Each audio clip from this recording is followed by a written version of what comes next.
السلام علیکم، خوش آمدید ادبی ایکس پر۔ آج میں آپ کے لیے نمرہ احمد کے ناول جنت کے پتے کی 30ویں قسط لے کر آئی ہوں۔ تو آئیے آج کی قسط کا آغاز کرتے ہیں۔ سبسکرائب کرنا نہ بھولیں تاکہ آپ کو اگلی قسط کا نوٹیفیکیشن مل سکے۔ بویو کدا کے ساحل پہ لہریں پتھروں سے سر پٹک رہی تھی۔ ان کا شور اس اونچے سفید قصر عثمانی کے اندر تک سنائی دے رہا تھا۔ محل اندھیرے میں ڈوبا تھا، راہداریاں تاریک تھی، صرف دوسری منزل کی اسٹڈی میں نیم روشنی چھائی تھی۔ اندر ایک مدھم سا بلب جل رہا تھا، یا پھر میز پر کھلا پڑا عبد الرحمن کا لیپ ٹاپ۔ البتہ وہ اسکرین کی طرف متوجہ نہیں تھا۔ وہ ریوالونگ چیئر کی پشت پہ سر گرائے سوچتی نگاہوں سے چھت کو دیکھ رہا تھا۔ اس کی دونوں سونے کی انگوٹھیاں اور موٹے فریم کے گلاسز میز پہ لیپ ٹاپ کے ساتھ رکھے تھے۔ بے خیالی میں اس نے ہاتھ بڑھا کر سگریٹ کی ڈبیا اٹھائی، اسے دیکھا اور پھر ذرا کوفت سے میز پر رکھ پھینک دیا۔ اس سگریٹ نوشی سے اسے چھٹکارا لے لینا چاہیے تھا اب تک، بلکہ اور بھی بہت چیزوں سے۔ اس نے آنکھیں بند کر لی اور انگلیوں سے کنپٹیوں کو دھیرے دھیرے مسلنے لگا۔ اس کے سر میں کافی دیر سے درد تھا، شاید بہت سوچنے کے باعث اعصابی دباؤ۔ اوہو، اس نے نفی میں سر جھٹکا۔ اس کے اعصاب بہت مضبوط تھے اور وہ کبھی بھی اس قسم کے دباؤ سے نہیں ہار سکتا تھا۔ اس نے خود کو یقین دلایا، ویسے بھی سب کچھ ٹھیک ہو رہا تھا۔ ہر شے حسب منشا جا رہی تھی۔ جو تاش کے پتوں کا گھر اس نے بنا رکھا تھا وہ اپنے آخری مرحلے میں تھا۔ کامیابی بہت نزدیک تھی۔ جو وہ چاہتا تھا سب ویسے ہی ہو رہا تھا، مگر اب اسے زیادہ توانائی اور زیادہ احتیاط کی ضرورت تھی۔ پچھلی دفعہ کھیل آخری مرحلے میں بگڑ گیا تھا۔ ہر شے دھپ سے اس پر آ گری تھی، اور وہ بھی اس دوست کے طفیل۔ دوست دھوکہ دے، اس سے بڑھ کر تکلیف دہ شے کوئی نہیں ہوتی۔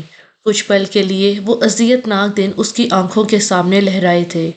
اپنے قابل سے قابل دوستوں اور جاننے والوں کو چھوڑ کر وہ اس قابل نفرت آدمی کے پاس گیا تھا مدد کے لیے، اور اس نے جو کیا وہ بہت برا تھا۔ عبد الرحمن نے تلخی سے سر جھٹکا۔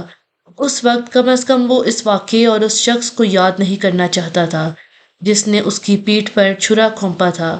اللہ ضرور اسے موقع دے گا کہ وہ اس سے اپنا انتقام لے، اور وہ کبھی وہ موقع ضائع نہیں کرے گا۔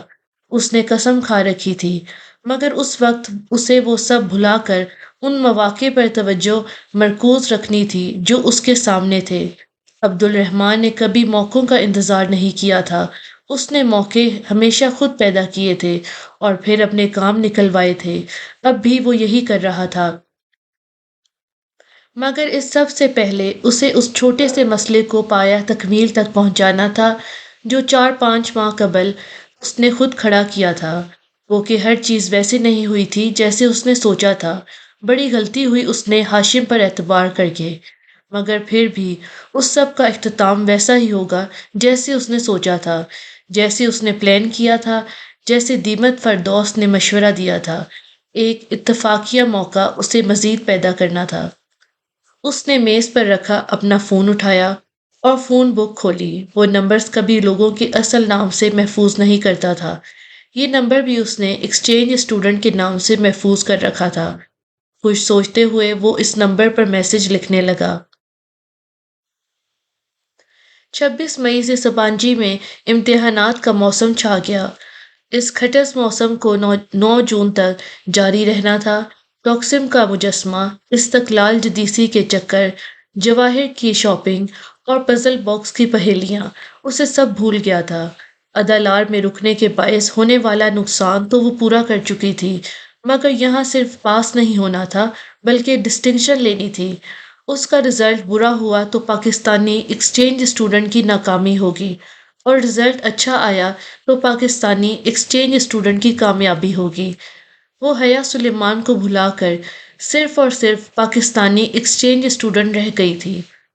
31 مئی کی صبح استنبول پر کسی قہر کی طرح نازل ہوئی تھی۔ وہ رات دیر تک پڑھنے کے بعد فجر کے قریب سوئی تھی کہ آج چھٹی تھی، مگر صبح ہی صبح ہالے کسی آندھی طوفان کی طرح ڈوم میں بھاگتی آئی تھی۔ حیا، حیا، اٹھو! وہ ہالے کے زور زور سے پکارنے پر ہڑبڑا کر اٹھ بیٹھی۔ کیا ہوا؟ نیچے اپنے بنک کی سیڑھی کے ساتھ کھڑی حالے کے حواس باختہ چہرے کو دیکھ کر اس کا دل جیسے کسی نے مٹھی میں لے لیا۔ وہ لحاف پھینک کر تیزی سے نیچے اتری۔ حیا؟ حالے کی آنکھیں جھلکنے کو بےتاب تھی۔ حیا نے بے اختیار اس کے ہاتھ پکڑے جو سرد ہو رہے تھے۔ حالے، حیا، فریڈم فلوٹیلا جو غزہ جا رہا تھا اسے روک دیا گیا ہے۔ اسرائیل نے اس پر اٹیک کر دیا ہے۔ پتہ نہیں کتنے فلسطینی اور ترک مارے جا چکے ہیں۔ اللہ! اس نے بے اختیار دل پر ہاتھ رکھا۔ مگر وہ ایسا کیسے کر سکتے ہیں؟ ان ان بحری جہازوں میں تو خوراک تھی، دوائیاں تھی۔ وہ کہتے ہیں کہ ان میں اسلحہ تھا اور دہشت گرد بھی۔ پھر انہیں پوچھنے والا کون ہے؟ خدایا، معتصم وغیرہ تو بہت پریشان ہوں گے۔ ان کے تو دوست بھی تھے مسافر برادر جہاز میں۔ اسے بے اختیار یاد آیا۔ ہمیں ان کے پاس جانا چاہیے، چلو جلدی کرو۔ اس نے جلدی جلدی بال جوڑے میں لپیٹے اور لباس بدل کر، اسکارف لپیٹ کر اور نقاب نفاست سے سیٹ کر کے وہ حالے کے ساتھ باہر آ گئی۔ کامن روم کے راستے میں اس نے موبائل چیک کیا تو ادھر رات کے کسی ایک پہر ترک موبائل نمبر سے ایک پیغام آیا ہوا تھا۔ میرے پاس آپ کے لیے ایک سرپرائز ہے، اے آر پی۔ جہنم میں جائے اے آر پی۔ وہ اس وقت اس پریشانی میں اے آر پی کے سرپرائز کے بارے میں کہاں سوچتی۔ کامن روم میں پانچوں فلسطینی لڑکے چپ چاپ بیٹھے تھے۔ میز پر لیپ ٹاپس کھلے پڑے تھے اور موبائل ہاتھوں میں لیے وہ سب اپ ڈیٹس کے منتظر تھے۔ ان کے چہرے دیکھے تو وہ افسوس کے سارے الفاظ بھول گئی۔ اس کی سمجھ میں ہی نہیں آیا کہ کیا کہے۔ وہ اور حالے خاموشی سے ایک کونے میں بیٹھ گئی۔ I am so sorry Mutasim. اس کے کہنے پر معتصم نے نظر اٹھا کر اسے دیکھا۔ ہلکی سی پھیکی مسکراہٹ کے ساتھ سر کو جنبش دی اور دوبارہ اپنے جوتوں کو دیکھنے لگا۔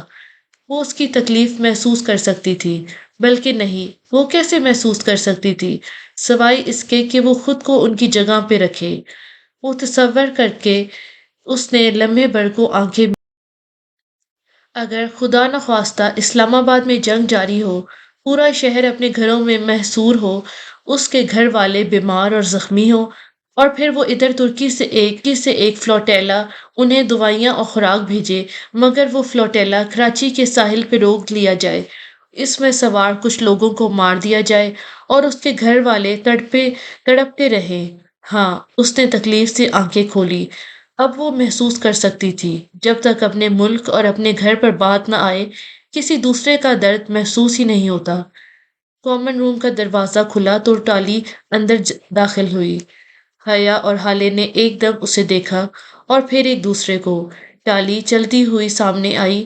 وہ لڑکوں کو دیکھ رہی تھی، مگر لڑکوں میں سے کسی نے بھی اس کی طرف نہیں دیکھا۔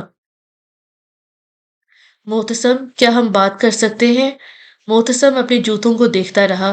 اس نے جیسے سنا ہی نہیں تھا۔ حسین؟ وہ حسین کے قریب صوفے پر بیٹھی۔ اس کا بیٹھنا گویا کسی کرنٹ کا جھٹکا تھا۔ حسین تیزی سے اٹھا، ساتھ ہی چاروں لڑکے اٹھے اور وہ اکٹھے باہر نکل گئے۔ ٹالی لب کاٹتے ہوئے انہیں وہ نہیں جانتی تھی کہ وہ دن اس کی اور ان فلسطینیوں کی مثالی دوستی کا آخری دن تھا۔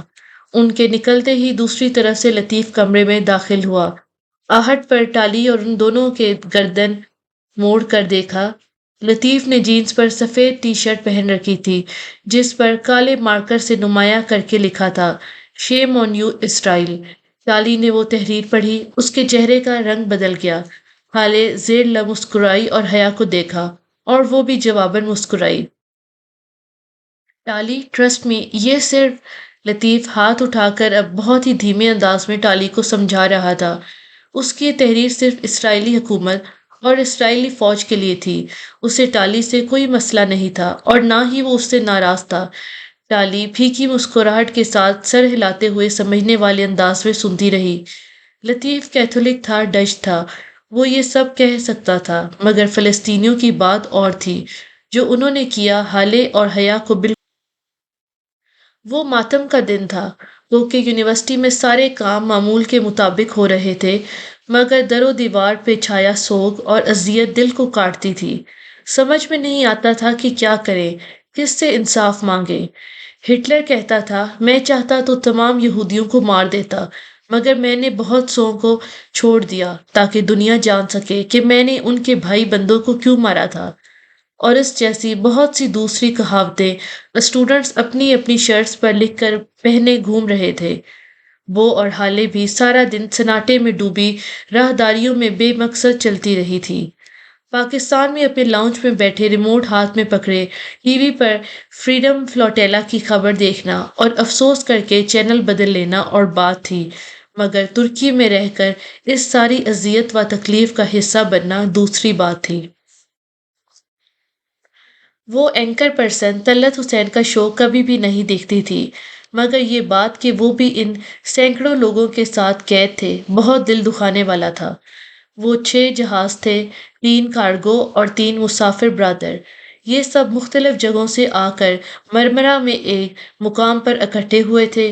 وہاں سے یہ پورا فلوٹیلا غزہ کی جانب گامزن ہوا تھا تاکہ غزہ کے محصورین کو امداد پہنچا سکے۔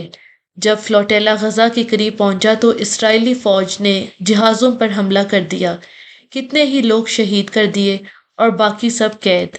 دوپہر میں وہ اور ہالے باہر سبانجی کے کیفے کے فوارے کے ساتھ کرسیوں پر بیٹھی چارٹس اور پلے کارڈز بنا رہی تھی۔ انہوں نے سنا تھا کہ پورا استنبول سڑکوں پر نکل آیا تھا، سبانجی شہر میں نہیں بلکہ دور مضافات میں تھی، سو ان کا ارادہ بھی آج جا کر اس احتجاج میں شامل ہونے کا تھا۔ مئی کے آخر کی دھوپ فوارے کے پانی سے ابل رہی تھی۔ وہ کوہنیاں میز پر ٹکائے سر جھکائے پوسٹر میں رنگ کر رہی تھی۔ اسکارف کے ایک پلو سے نفاست سے کیا گیا نقاب اس کے چہرے کا حصہ بن گیا تھا، صرف بڑی بڑی سیاہ آنکھیں نظر آتی جو پہلے سے زیادہ سنجیدہ ہو گئی تھی۔ انسان ایک ہی دریا میں 2 دفعہ نہیں اتر سکتا، وہ بھی اب وہ والی حیا سلیمان نہیں رہی تھی جو 4 ماہ قبل ترکی آئی تھی۔ وہ آہستہ آہستہ نامحسوس طریقے ایک ثانیے کو اس کا ذہن صبح آئے پیغام کی جانب بھٹک گیا۔ کون سا سرپرائز؟ کیسا سرپرائز؟ خیر عبد الرحمن کی ہر بات ہی سرپرائز ہوتی تھی، اب تو اس نے حیران ہونا بھی ترک کر دیا تھا۔ پلے کارڈز اور پوسٹرز لپیٹ کر جب وہ کامن روم میں آئی تو سینڈرا، چیری اور سارا کتابیں گود میں رکھے ٹی وی دیکھ رہی تھی۔ ہالے میز پہ رکھے اپنے بیگ میں کچھ چیزیں ڈال رہی تھی اور فلسطینی لڑکے بھی افراتفری کے عالم میں آ جا رہے تھے۔ سب کو احتجاج کے لیے استنبول جانا تھا۔ کیا تم لوگ آؤ گے سارا؟ اس نے ٹی وی میں مگن تینوں لڑکیوں کو مخاطب کیا۔ نہیں، سارا نے اسکرین پر نگاہیں جمائے بے نیازی سے شانے اچکائے۔ چیری اور سینڈرا نے تو اسے دیکھا تک نہیں، وہ اسی طرح کھڑی ٹکر ٹکر ان کے چہرے دیکھ رہی تھی۔ ہالے اور فلسطینیوں کے ساتھ سامان پیک کروانے اور احتجاجی شرٹس پہن کر اس کارواں میں شامل ہونے کے لیے بہت سے ترک اسٹوڈنٹس بھی آ گئے تھے۔ یہ وہ لڑکیاں تھیں جو گرمی سردی ہر موسم میں منی اسکرٹس میں ملبوس ہوتی تھیں، وہ لڑکے جن کا دین مذہب سے کوئی دور دور کا واسطہ بھی نہ تھا، کانوں میں بالی اور قابل اعتراض تصاویر والی شرٹس اور جینز پہننے والے سب ایک ہو گئے تھے، مگر وہ لڑکیاں چیری، سارا اور ٹالی، وہ جن کے ساتھ حیا اور ڈی جے رات کو گھنٹوں باتیں کرتی تھی، جو ساتھ کھاتی پیتی، سوتی جاگتی، ہنستی بولتی تھی، اب وہی لڑکیاں اجنبی بنی بیٹھی تھیں۔ یہ لوگ کیوں نہیں چل رہے؟ سب واضح تھا، پھر بھی اس نے الجھن بھرے انداز میں ہالے سے دھیرے سے پوچھا۔ ہالے نے سارا والی بے نیازی سے شانے اچکائے۔ کیونکہ وہ مسلمان نہیں ہے حیا۔ وہ بالکل چپ کھڑی رہ گئی۔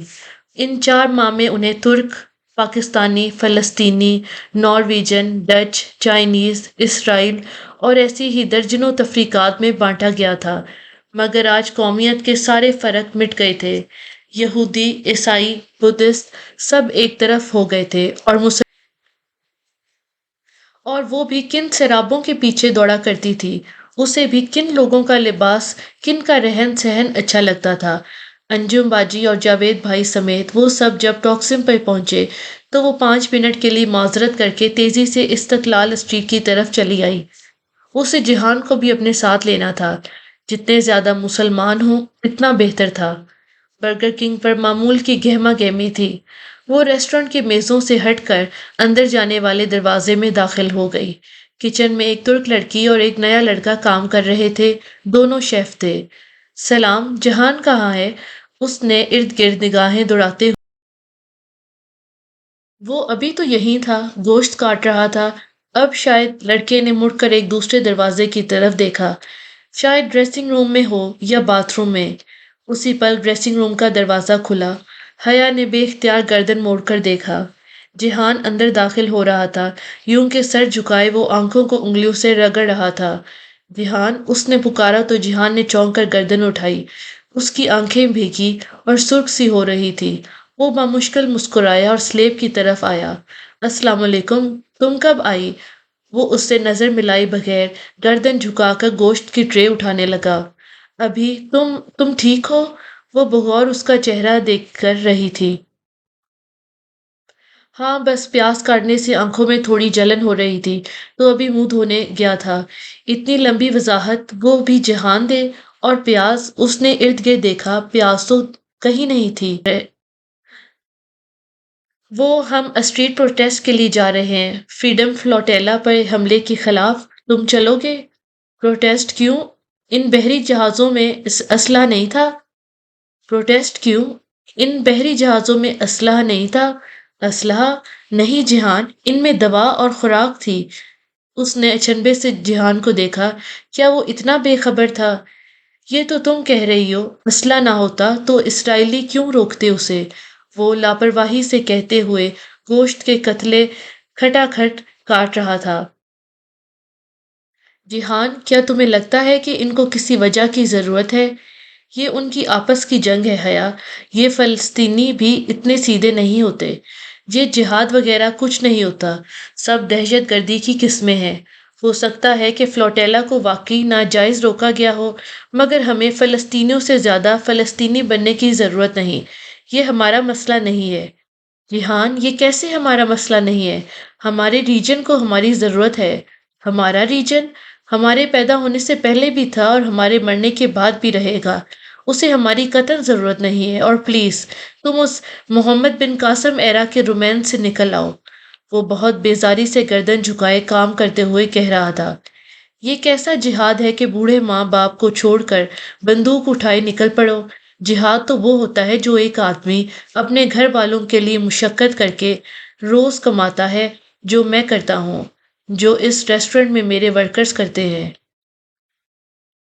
جہنم میں گیا تمہارا ریسٹورنٹ! بہرحال میں تم سے متفق نہیں ہوں، اور اگر تم غلط ہو کر اتنے پر اعتماد ہو سکتے ہو تو میں صحیح ہو کر پر اعتماد کیوں نہ ہوں؟ وہ تلخی سے کہہ کر پلٹ گئی۔ جہان نے ایک نظر اسے جاتے دیکھا، پھر سر جھٹک کر کام کرنے لگا۔ مسلمان اسٹوڈنٹس کا دوسرے ترک باسیوں کے ساتھ اسٹریٹ پروٹیسٹ جاری تھا۔ پلے کارڈ اور بینرز اٹھائے وہ نعرے بلند کرتے آگے بڑھ رہے تھے۔ ایک شخص زور سے پکارتا ڈاؤن ود، تو باقی لوگ ہم آواز ہو کر اسرائیل چلاتے۔ ہر طرف ڈاؤن ود اسرائیل کے نعرے گونج رہے تھے۔ پاکستان میں ایسے مظاہروں میں عموماً مردوں عورتوں کے درمیان تفریق سی ہوتی تھی، مگر ترکی میں دونوں صنف اکٹھے ہی ریلی میں چل رہے تھے۔ یوں بہت بچ بچ کر چلنا پڑتا، مگر اس کا ذہن ابھی تک جہان میں اٹکا تھا۔ ہر ایک کے سیاسی تجزیات الگ ہوتے ہیں، سب کو اپنی راہ رکھنے کا حق ہے، مگر اسے کیوں بار بار رونا آ رہا تھا اور وہ کیوں بار بار اپنے آنسو بمشکل روک رہی تھی؟ وہ اسرائیلی ایمبیسی کے قریب بھی نہیں پہنچ سکے۔ معتصم کا وعدہ پورا نہ ہو سکا، مگر ان کا احتجاج شاندار رہا۔ اگلے روز اس کا پیپر تھا۔ وہ بے دلی سے تھوڑا بہت پڑھ کر جلدی سو گئی اور پھر صبح منہ اندھیرے اٹھ کر کتابیں لیے جھیل پر آ گئی۔ ہر سو نیلا اندھیرا چھایا تھا۔ جون شروع ہو چکا تھا، مگر اس وقت بہت ٹھنڈی ہوا چل رہی تھی۔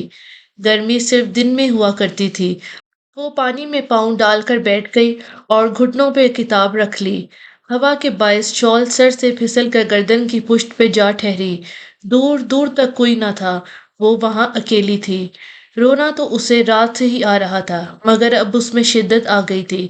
وہ سر جھکائے بے آواز آنسو بہاتی رہی۔ گھر، اماں، ابا، روہیل سب بہت یاد آ رہے تھے۔ دفعتاً اس کا فون بجا۔ اس نے گھاس پہ جہان کالنگ، اس وقت؟ خیریت؟ وہ حیران ہوئی۔ جہان، کیا ہوا؟ وہ زکام زدہ آواز میں ذرا پریشانی سے بولی۔ تم جاگ رہی ہو؟ آج تمہارا پیپر ہے نا؟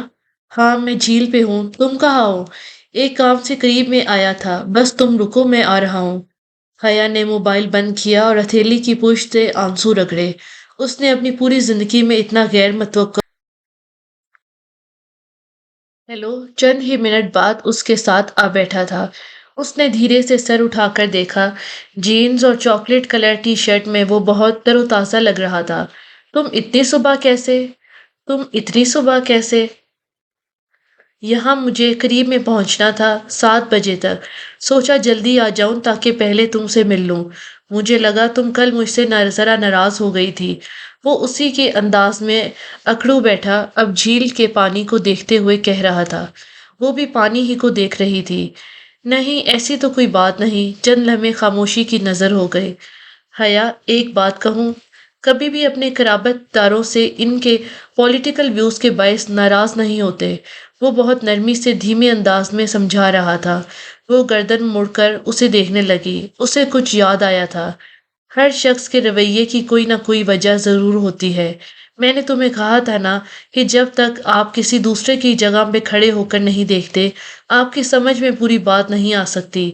ہر کہانی کی ایک دوسری سائڈ ضرور ہوتی ہے۔